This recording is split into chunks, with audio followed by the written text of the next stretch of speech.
Buenos días, vicepresidenta Teresa Rivera. Muy buenos días. Le pido una explicación lo menos técnica posible. ¿Por qué es importante la Ley de Cambio Climático que acaba de aprobar el Congreso? Porque nos marca hacia dónde queremos ir, la plena descarbonización de nuestra economía, con hitos intermedios, pero también la plena integración de los riesgos del cambio climático en nuestra sociedad y en nuestra economía. Lo hace de manera participativa, siempre yendo hacia adelante, intentando generalizar y acelerar el ritmo de cambio teniendo en cuenta la dimensión, el impacto social que tiene el clima también, a poder asegurar que cumplimos nuestros objetivos de la manera más justa, más rápida y más ágil posible. ¿En qué van a notar los ciudadanos de a pie los efectos de esta ley? Los ciudadanos de a pie van a ver cómo en las ciudades se van impulsando planes de movilidad y zonas de bajas emisiones, por tanto facilitando la recuperación del espacio público para los vecinos. Van a sentir, van a ver cómo a la hora de impulsar las políticas públicas se integra esta preocupación por el cambio climático en todas las decisiones de manera transversal. Van a ver también cómo las empresas tienen que reportar todos los años cuál es el riesgo de afectación del cambio climático en sus programas de inversión, en sus estrategias de desarrollo, y van a ir encajando las piezas de un puzzle muy complicado, donde los residuos, la agricultura, el suelo, la naturaleza, el agua, son también elementos importantes para gestionar la acción climática. Así que vamos a aprender todos juntos qué significa en nuestra vida cotidiana, en la educación, en la sanidad, en las políticas públicas, en el transporte, en la energía. Usted ha dicho que con el cambio climático ya vamos tarde y a la ley todavía le quedan unas semanas en el Senado. ¿Cuánto de tarde vamos y a qué nos obliga este retraso? En realidad es verdad que todos los países vamos muy tarde. El cambio climático se empezó a describir con bastante precisión académica, científica, hace más de 50 años y sin embargo ha costado mucho arrancar todo el proceso de transformación, de concertación internacional, de inclusión en las políticas públicas de los países, de compromisos por parte de los estados o en la acción de las empresas. Todavía sabemos que tenemos una ventana de oportunidad para evitar los efectos más dañinos del cambio climático, pero sabemos que tenemos que generalizar nuestra acción y acelerarla, acelerar el ritmo de implementación de esa acción. Y lo más difícil es siempre las primeras etapas, las etapas en las que va percolando en todas las actividades la acción por el clima. Así que vamos tarde, ahora se trata de activar, generalizar y acelerar. ¿Qué ejemplo pondría de los efectos del cambio climático que se ven ya en nuestro planeta cuando tiene que convencer a un negacionista de que de verdad estamos ante un problema real? De todos los muchos efectos, ¿cuál es para usted el más evidente? Yo creo que en un país como el nuestro vemos como cada vez los incendios son más intensos y más dramáticos, a pesar de tener unos equipos estupendos, tanto de prevención como de reacción frente a los incendios. Sabemos que nos incrementan las temperaturas medias, pero que se dan temperaturas extremas. Pensemos que en enero, en poco más de 2 semanas, hubo 55 grados de diferencia entre los días de máximo frío de Filomena y una especie de primavera adelantada a final de enero. Sin embargo, los días que contamos con nieve, ahora que tanto hablamos de nieve, han decaído de forma muy importante y son datos observados en los últimos 30 años y por tanto esto altera de forma también notable lo que hasta hace relativamente poco eran prácticas habituales. Así que yo creo que en muchas más cosas de las que podemos identificar a primera vista sentimos ya los efectos del cambio climático y ya no solo no nos bastan las medias, cómo se comporta la temperatura o cuánta agua acumulamos por lluvia a lo largo del año, sino esas alteraciones tan importantes, esos picos tan diferentes, lo que los climatólogos llaman fenómenos meteorológicos extremos, con los que convivimos y que nos hacen mucho más difícil tener respuesta, porque tenemos que manejarnos en términos también de incertidumbre. Y a nivel mundial esto genera un gran caos también. Pensemos que los servicios de inteligencia integran estas variables también y advierten sobre los riesgos que tiene como consecuencia de generar más dificultades para garantizar condiciones seguras para muchas sociedades, muchas poblaciones, acceso a alimentos, por tanto, tensión, en su caso, tensión con violencia física o con una necesidad de emigrar como consecuencia de las dificultades para garantizar el sustento elemental en muchas zonas del planeta, o incluso la supervivencia física del territorio, ¿no? Como ocurre en zonas bajas que se ven cada vez más inundadas, o esa disminución tan notable del hielo y del hielo permanente en el Ártico o en la Antártida, ¿no? Donde nos van indicando de una manera gráfica y pavorosa hasta qué punto se reduce la superficie de los polos. Si España reduce las emisiones de gases de efecto invernadero un 23% respecto a 1990 dentro de 9 años, en 2030, ¿da tiempo a dejarlas casi a cero en 2050? ¿Qué le dice a los que argumentan que tendríamos que plantearnos una reducción más rápida de las emisiones para cumplir este objetivo de no emisiones en 2050?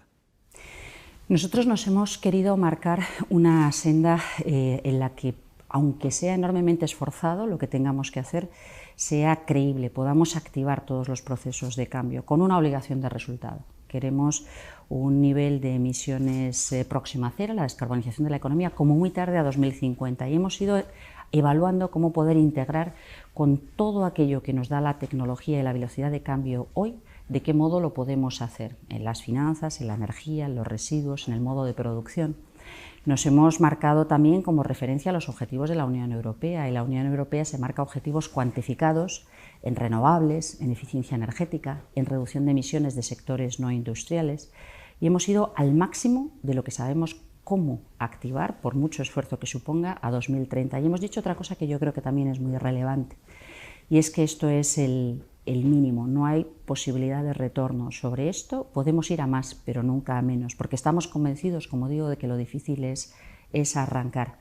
Si somos capaces en ese proceso de revisión, que también queremos hacer cada poco tiempo, ¿no? Porque tendremos que ir aprendiendo y humildemente acelerar y reforzar aquello que funciona, o corregir aquello que veamos que no funciona de manera adecuada y buscar otro camino para cumplir con ese objetivo sectorial. Por tanto, yo creo que se trata, como digo, de activar sobre el terreno y no solamente sobre una pancarta, sobre una cifra, sin explicar cómo, ese proceso de cambio. Mi impresión es que hay una demanda y una exigencia muy fuerte, y esto es el mejor aliado, el que nos suma a todos, el que nos permita garantizar que cada cual en su... ¿Percibe la sociedad una demanda muy fuerte? Completamente. Pensemos, antes lo habíamos comentado, pensemos en el debate del automóvil, como en muy poco tiempo hemos vivido un cambio radical, no solamente por parte de los ciudadanos, por parte de las empresas, por parte de la concepción del negocio, pero también por parte de las ciudades, que entienden que tienen que recuperar ese espacio, y hasta hace relativamente poco era algo de lo que prácticamente no se podía hablar, y hoy yo creo que afortunadamente hay una competencia por cómo ofrecemos unos servicios de movilidad diferente, cómo entendemos la producción industrial de una manera distinta, cómo nos movemos usando la movilidad no motorizada, bien sea andando, que es lo más sano, bien sea en bicicleta, transporte público, o en último término alternativas motorizadas, pero con mucho menos impacto en emisiones de gases de efecto invernadero y en calidad del aire. ¿Qué le hubiera gustado que incluyera esta ley, pero que por la negociación parlamentaria se ha quedado fuera? Bueno, a mí me parece que hubiera sido bueno poder seguir avanzando más rápidamente, y es técnicamente muy complejo, no es tanto por negociación parlamentaria, toda la ordenación de nuestro sistema fiscal. Contamos con un sistema fiscal en el que nos dicen, y es verdad, que no está a la altura con respecto a las señales de fiscalidad verde. Es una realidad complicada de cambiar, porque los niveles de imposición, la responsabilidad de las administraciones, quien recauda y a dónde va lo recaudado, maneja 3 niveles de administración diferentes, y a veces genera sensación de tener señales, de ofrecer señales contradictorias, ¿no? Esto requiere un trabajo a fondo en el que está inmerso el Ministerio de Hacienda, y nos hubiera gustado tenerlo preparado antes, ¿no? Esta es una primera cosa que yo creo que es muy clara.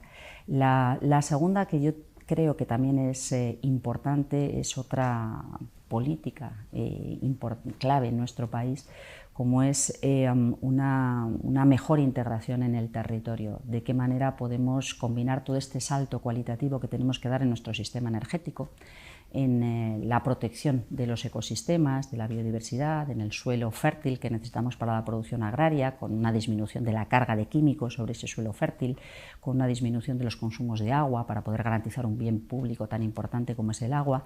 Y esto requiere mucho trabajo y mucho consenso social, que a veces es difícil ir abonando, ir trabajando.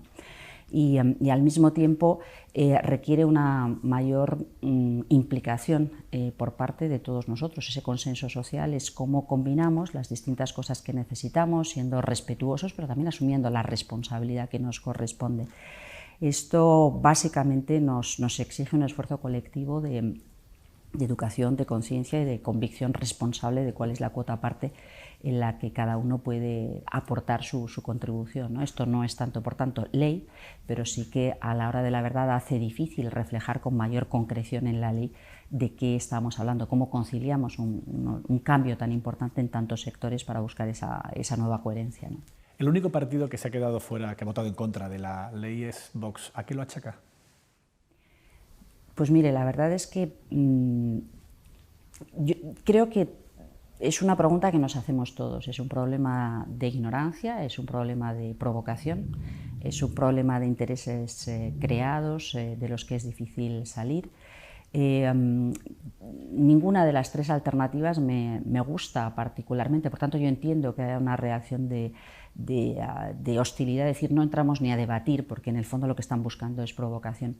Lo único que me preocuparía es que esa falta de reacción genere una cierta confusión en personas bien intencionadas que puedan llegarse a creer que lo que se está diciendo es verdad, cuando es enormemente dramático, ¿no? Muchas de las declaraciones que escuchamos por parte de algunos de los dirigentes de Vox, incluido ayer una salida de tono bastante vergonzosa con los costes, el daño, el sufrimiento que representa ya el cambio climático en muchas personas, pero también en sectores económicos clave, me parece que merecen atención. De nuevo, yo creo que el factor educación y divulgación, información pública, debate es importantísimo. Y la otra componente que también es fundamental en una sociedad donde las diferencias, las desigualdades se han ido asentando durante décadas, y en particular desde la última crisis, son las dosis de solidaridad y política social que deben acompañar siempre procesos de transformación tan relevantes como es este que tenemos delante, ¿no? Para no dejar que declaraciones altisonantes, extemporáneas, injustas, encuentren en las personas más vulnerables un espacio de acogida que sería doblemente injusto, ¿no? Porque son vulnerables y porque la falta de acción las va a hacer más vulnerables todavía. Por tanto, mucha educación y mucha solidaridad con respecto a quien pueda sentirse amenazado como consecuencia de la aplicación de políticas de lucha contra el cambio climático. ¿Y la abstención del PP a qué la achaca? Bueno, la abstención del PP yo creo que la achacó a la coyuntura en la que está el Partido Popular en este momento buscando espacio. La verdad es que hemos intentado, esta ley se aprobó en Consejo de Ministros como anteproyecto de ley el 19 de mayo. Y desde el primer momento, desde finales de mayo, buscamos conversar con todos los grupos parlamentarios. Es cierto que no nos aproximamos directamente a Vox tampoco, pero bueno, alguna ocasión hubo dentro de la dinámica del Congreso, pero sí lo hicimos con el Partido Popular como con todos los demás. Y no ha habido propuestas concretas y tenían una particular preocupación con un asunto muy concreto, que era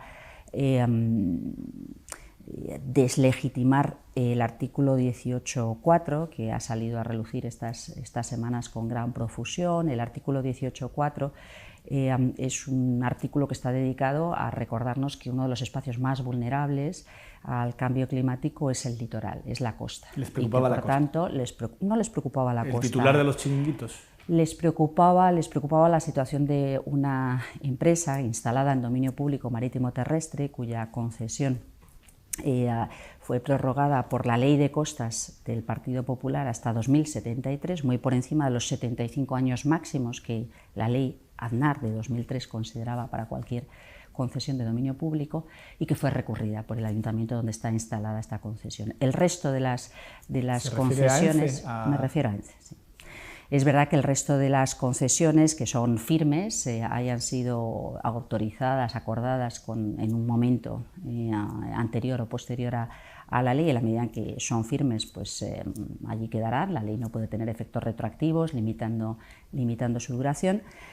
Nos parece que con carácter general el establecer 75 años en un espacio tan sensible y que además es de todos, que esto no significa que no se puedan renovar las concesiones, que no se pueda pedir una nueva concesión, pero sí que es un plazo suficiente para poder evaluar cuál es el estado de fragilidad y hasta qué punto tiene sentido mantenerlo. ¿Y qué le pedía el PP respecto a ENCE? Bueno, nos pedía incluir una referencia que de algún modo desactivara el proceso de control judicial al que está sometida esa autorización en este momento, esa concesión en este momento. Yo creo que eso entra dentro de un terreno un poco peligroso. Me parece que cambiar leyes para resolver situaciones puntuales ad hoc de una empresa o de otra no es una práctica particularmente recomendable. Hablando de infraestructuras, vicepresidenta, y de la ocupación del medio ambiente, la ley para desarrollarse necesita una rápida expansión de energías renovables. Y la pregunta es cómo se prevé o cómo prevé el Gobierno poder controlar que esa expansión no se haga de manera un tanto alocada y pueda llevarse por delante ecosistemas o paisajes que son de valor, pero que a cambio de esa expansión rápida de las infraestructuras de renovables pueda llevar a cierto descontrol. Yo creo que esto es un tema muy sensible, donde detectamos además una lógica inquietud por parte de los vecinos de las zonas con mayor radiación solar o de los vecinos en las zonas con mayor recurso eólico.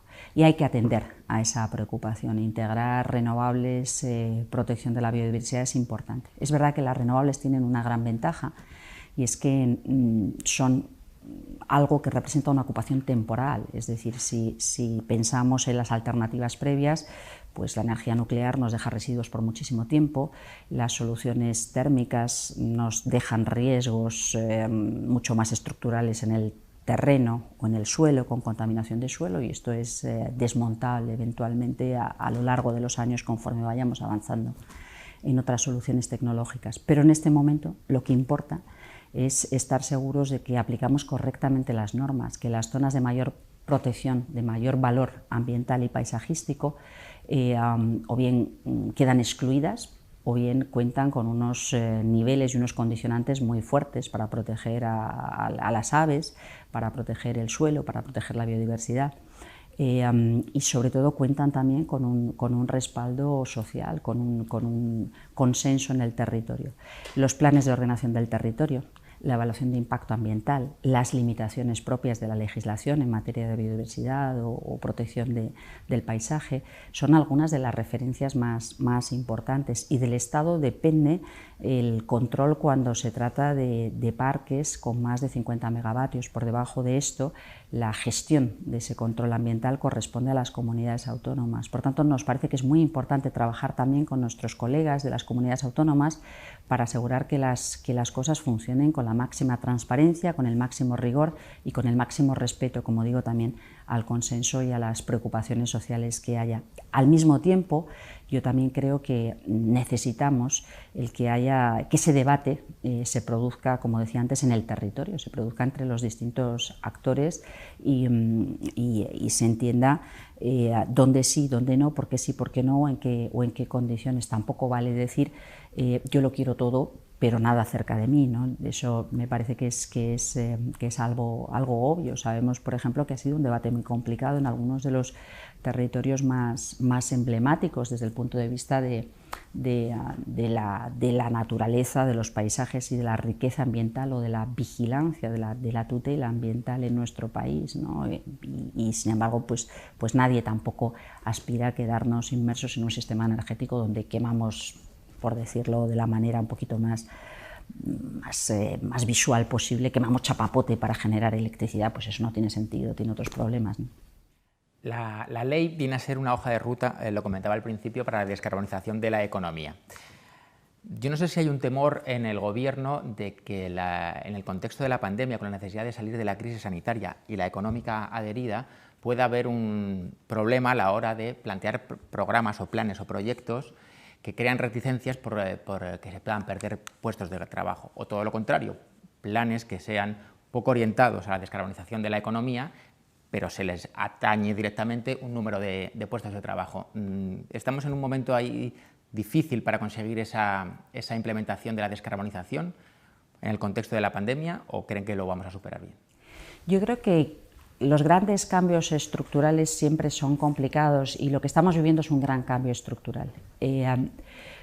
Me parece que es todavía peor si no se afronta, si no se asume que tenemos que llevar a la práctica ese cambio estructural y que entenderlo, identificar oportunidades y gestionarlo con cuanto más tiempo mejor es lo más inteligente, ¿no? Lo vivimos ya en el carbón. Pensemos que en España, porque no era viable económicamente, porque no cumplían con la legislación ambiental europea, en poco más de 2 años se ha cerrado el 80% de nuestras plantas térmicas de carbón y se ha cerrado la minería del carbón. Esto es traumático desde el punto de vista del impacto en el territorio, desde el punto de vista de la búsqueda a toda velocidad de alternativas, generando alternativas que sean viables, requiere políticas sociales, requiere apuntalar todas las iniciativas de diversificación de actividad económica para que la gente sienta que puede quedarse en sus pueblos, en sus comarcas. Si esto lo trasladamos a otras muchas cosas que están en pleno proceso de cambio, cuando además tenemos claras cuáles son las orientaciones de medio y largo plazo, cuáles son las limitaciones con las que cada vez más vamos a vivir, las dificultades de acceso a financiación si no son compatibles con el clima, o las dificultades de cumplir con obligaciones europeas, o las dificultades por falta de credibilidad ante el consumidor final, que no va a querer una opción sucia, pues nos orienta a tener que tomarnos muy en serio la generación de alternativas. Yo creo que ha habido un retraso en esa reacción, es decir, durante demasiado tiempo daba miedo plantear debates complicados y esto ha hecho que vayamos un poquito más retrasados que algunos de nuestros colegas en otros países europeos, pero sí creo que en España tenemos la gran capacidad de ser enormemente entusiastas cuando identificamos nuevas oportunidades. Hay una capacidad de innovación, hay un dinamismo social, empresarial muy fuerte, muy potente, y eso nos permite también el poder construir alternativas relativamente rápido. ¿Qué es lo que el Gobierno quiere hacer? El Gobierno quiere acompañar ese proceso de transformación, no imponer un proceso de transformación. Es importante, por eso, invocar también un diálogo y una cierta capacidad de responsabilidad, que cada territorio, cada industria se apropie de su agenda y sus objetivos, y en ese diálogo podamos identificar el mejor modo de acompañar ese proceso de cambio, aprovechando, como digo, donde pueda haber oportunidades y donde hay desafíos, hay dificultades a las que hay que responder de forma responsable. Por eso, el poder mantener diálogo público-privado y el poder sumar las distintas contribuciones de los niveles de administración implicados es muy importante. Por eso, el que se generen mensajes un poco confusos, como si fuera verdad que puede haber un modelo que evite o ignore que existe cambio climático, pues yo creo que nos retrasa o nos dificulta, pero la pedagogía y la reacción y el experimentar alternativas positivas es la mejor receta, ¿no? En este sentido, en el año 2040 está previsto en la ley que dejen entrar en el mercado los motores con combustible fósil. Pero claro, queda bastante tiempo hasta ese momento. ¿Cómo piensan o cómo planean que se puede desincentivar ese tipo de vehículos para que cuando llegue el 2040 pues no haya una demanda de esos vehículos que no van a poder venderse en teoría? Yo tengo la convicción de que vamos a vivir saltos tecnológicos a una velocidad muy superior a la que hoy imaginamos en la movilidad. Y saltos también en la demanda de los ciudadanos con respecto a qué se entiende por movilidad y cómo se resuelven las demandas de movilidad. Y a todos nos gusta movernos, pero cada vez vamos a respuestas mixtas, donde no solamente ser propietario de un vehículo, sino donde buscamos servicios de movilidad o donde gestionamos la movilidad de proximidad y reservamos la movilidad de media y larga distancia de manera distinta, ¿no? La recuperación del ferrocarril, la electrificación de otros usos. En los vehículos, en coches, furgonetas, autobuses, camiones, estamos viendo cómo se está avanzando también muy deprisa. Lo que hemos hecho ha sido recoger lo que dice la legislación europea. ¿Por qué? Porque en el fondo la dimensión europea nos da un espacio, un mercado muy amplio para buscar todas las sinergias en los avances técnicos y además necesitamos saber que lo que estamos midiendo aquí o lo que se está exigiendo aquí es exactamente lo mismo que se exige en otro país de nuestro entorno. Por tanto, hay bueno, pues márgenes de escala mucho más razonables.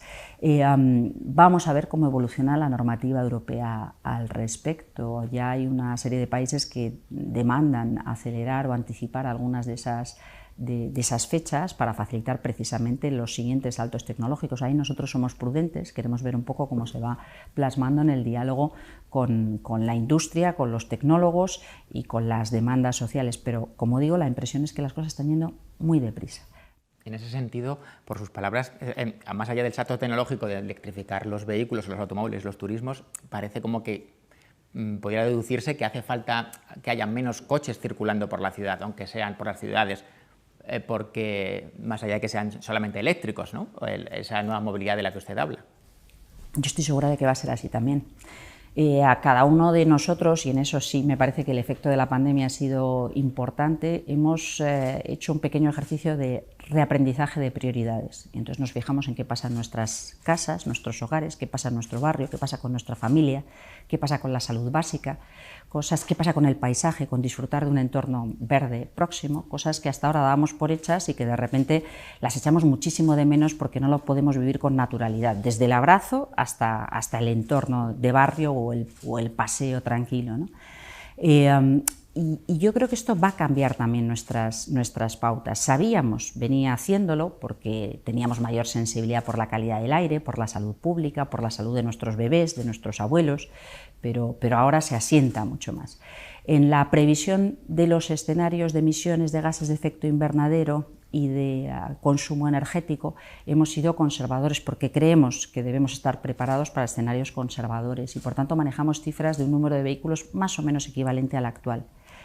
La tendencia que sentimos que demanda la sociedad es de reducción de esos vehículos y desde luego reducción de esos vehículos motorizados. Vemos cómo se produce un incremento importantísimo de la demanda de bicicletas, por ejemplo. Vemos cómo se produce un incremento importantísimo de la demanda de intervenciones de infraestructura blanda para poder recuperar espacios viales. Yo he vivido unos años en París y no me hubiera podido creer cuando vivía allí, y no hace tanto tiempo, que se iba a producir una revolución como la que se está viviendo con la bicicleta en París, ¿no? Una ciudad enormemente congestionada de coches durante mucho tiempo y que además con ciudadanos que asociaban mucho su estatus, su representatividad al coche que utilizaban, ¿no? Y eso ha caído drásticamente y me parece que esto nos ocurre a nosotros también, ¿no? Cada vez más los alcaldes, las alcaldesas, pero también los vecinos se sienten orgullosos de tener ciudades sanas, verdes, con espacios abiertos y yo creo que eso va a ir calando con gran fuerza. Y me parece que en paralelo tenemos que estar preparados para facilitar toda la infraestructura de acogida a una movilidad diferente, con transporte público, digitalizado, electrificado. De hecho, estamos a las puertas de vivir el siguiente paso, ¿no? La de la movilidad eléctrica, y nosotros queremos acompañar eso sabiendo que para poder hacerlo despegar tenemos que asegurar que haya una infraestructura confiable de recarga para en nuestras casas, en las vías públicas, en las gasolineras, que haya una capacidad de modernizar, pero también de democratizar el acceso al vehículo eléctrico y que lo que hasta ahora ha sido un vehículo pues muy restringido por precio, porque eran pocos, a la gama alta, pues cada vez descienda para que puedan beneficiarse de ese vehículo eléctrico las familias medias, el autónomo o la última milla en nuestras ciudades en el reparto desde el tren hasta el comercio final, ¿no? O sea que yo creo que estamos viviendo cambios sistémicos muy interesantes que afectan, como como no puede ser de otra manera, también a nuestro entendimiento de cómo nos movemos y por qué y para qué nos movemos y en qué tipo de ciudad, en qué tipo de entorno urbano queremos vivir. ¿Qué herramientas tendrá el Gobierno para garantizar que las principales ciudades españolas cumplan con la nueva ley que obliga a crear zonas de bajas emisiones en el centro antes de 2023? ¿Cómo lo van a controlar, que esto se cumpla? Bueno, yo creo que aquí hay dos cuestiones que son importantes. La más importante es la demanda social. Es decir, yo creo que lo vivimos en su momento con Madrid Central, cuando fueron los propios ciudadanos. La vuelta atrás, como se ha demostrado en estos meses. Lo vivimos en Madrid Central. Es verdad que esto ha sido enormemente perturbador también. Por una parte hemos vivido unos meses de restricción absoluta de movilidad y por otra parte ha habido en la recuperación de la movilidad la incertidumbre y el miedo ha hecho que mucha gente vuelva a un coche que había dejado. Y esto no es bueno. Yo creo que hay que generar confianza con transporte público de calidad y seguro, ¿no? Esta es la primera cosa importante. El trabajo con las comunidades autónomas y con los ayuntamientos, la Federación Española de Municipios y Provincias, es clave a este respecto. O sea, yo pienso que en una primera fase lo que necesitamos es generar instrumentos, facilidades para que esto se active cuanto antes y que sea irreversible. En realidad, las cosas, para que sean irreversibles de verdad, tienen que estar integradas en el ánimo social, si no es muy difícil que no se produzca contestación. Y en último término, pues yo creo que cada vez más se irá incorporando otro tipo de debates que tengan que ver, como a veces ocurre, con qué beneficio fiscal o con qué tipo de financiación o con qué tipo de demanda de empoderamiento a cualquiera que pueda estar legitimado para recurrir ante los tribunales la falta de acción frente a una obligación por parte de todos. Su vicepresidencia también lleva las competencias del reto demográfico. Durante la pandemia la natalidad se ha desplomado. ¿Le preocupa ese pico de sierra a futuro en la pirámide de población española? Yo creo que hace tiempo que veníamos observando una caída importante de la natalidad y es verdad que la incertidumbre asociada a la pandemia ha hecho que se desplome todavía más. De hecho, durante mucho tiempo estuvimos intentando especular con respecto a cuál iba a ser la consecuencia de esa restricción de movimientos, ¿no? y efectivamente lo que se ha producido es una caída de la natalidad. Es verdad que nuestra sociedad es una sociedad envejecida con carácter general y en una muy buena parte del territorio todavía más envejecida y todavía más masculinizada que en otra, en la zona rural frente a las zonas metropolitanas y urbanas. Es verdad que hasta ahora la fuente de dinamismo más importante ha sido como consecuencia de movimientos migratorios y por tanto es una de las recomendaciones que se hace siempre, el gestionar correctamente con el mismo acceso a servicios y calidad de vida una permeabilidad de acogida de personas migrantes. Y es verdad también que una de las cuestiones que se plantean, y en esto tienen mucho que decir los responsables de políticas sociales, es cómo acompañar el que las familias, el que las mujeres, el que la generación de certidumbre y seguridad con respecto al empleo, con respecto a la renta, con respecto a los servicios sociales, junto a los parámetros de calidad educativa o acompañamiento en general a las familias, faciliten ese tipo de decisiones, ¿no? Y hasta tanto vivamos en contextos un poquito inciertos sobre cómo, cuándo y de qué manera vamos a tener razonablemente bajo control esta nueva situación, tenemos que ser cuidadosos en nuestras estimaciones de evolución demográfica. La expansión de las energías renovables, que en gran medida van a ser en entornos rurales, ¿es una oportunidad para la España vaciada o es un riesgo de que esas actividades desplacen a otro tipo de explotaciones agrícolas, ganaderas? Yo creo que es una oportunidad porque democratiza el acceso a la energía, reduce el coste de la energía, facilita alternativas de empleo industriales, de servicios, de mantenimiento distintas, el aprovechamiento de recursos endógenos, pero esto requiere un planteamiento que sea también equilibrado. Es decir, vamos a necesitar activar autoconsumo, pequeñas instalaciones, integración en los edificios, máxima eficiencia, aprovechamiento en unos casos de biomasa, en otros de geotermia, en otros de recurso eólico solar, en función de las circunstancias de cada uno de estos entornos, Esto probablemente no basta, sabemos que en paralelo tendremos también que contar con la instalación de plantas de gran tamaño. Como decía antes, la instalación de plantas de gran tamaño debe ser extraordinariamente cuidadosa, no puede ser percibido como una imposición o un abuso por parte de las comunidades locales, y sí creo que es importante que haya un retorno en el caso de que haya ese tipo de plantas con las comunidades locales. Por tanto, a mí me parece que este es uno de los debates más importantes, más interesantes, que hay que gestionar con prudencia, pero también con responsabilidad por parte de todos. Y junto a esto yo también creo que hay antes y después unas oportunidades muy importantes de las que se debe beneficiar también la España rural desde el punto de vista de industria y servicios, ¿no? Vamos a necesitar componentes, baterías, gestión que gracias a la conectividad digital también se puede hacer desde entornos remotos, o sea que yo creo que probablemente pues lo que estamos es en un cambio de paradigma muy notable. ¿Y cree que van a surgir resistencias, sobre todo en el sector turístico, cuando los efectos del cambio climático, la adaptación al cambio climático se convierta en un factor importante, decisivo a la hora de hacer el planteamiento urbano y el urbanismo en zonas claramente vulnerables a los efectos del cambio climático, como las zonas costeras? Bueno, yo creo que esta es uno de los ejes más importantes de nuestro Plan Nacional de Adaptación al Cambio Climático, ¿no? Por un lado, los impactos físicos. Es muy difícil imaginar que nadie tenga ganas de disfrutar de un mes con escaso nivel de agua y a 50 grados. Y por otra parte, la integración de esas variables con anticipación suficiente en el propio sector económico, ¿no?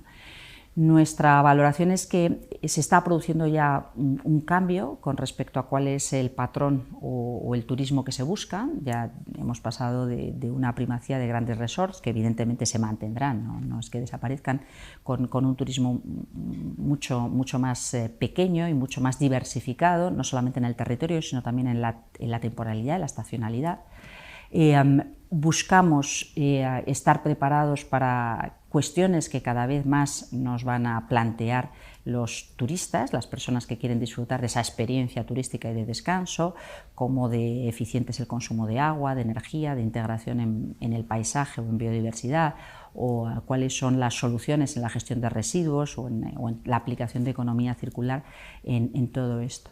Y hay algunas propuestas que yo creo que son muy interesantes, en algún caso con algunos años ya a sus espaldas, ¿no? de análisis, como en su caso se planteaba con la regeneración de la bahía de Palma y la integración de soluciones de movilidad baja en emisiones, de conectividad de la ciudad, de preparación de los edificios de acogida, en fin, yo creo que hay cosas que estamos viendo que se están ya fraguando entre los operadores turísticos y las administraciones que conocen mejor, que conocen más de cerca las oportunidades y también pues, las dificultades o los desafíos a los que hacer frente. De lo que no cabe duda es de que un país como el nuestro, en el que la industria turística es tan importante, no puede obviar la necesidad de integrar correctamente la variable climática en todas sus dimensiones, ¿no?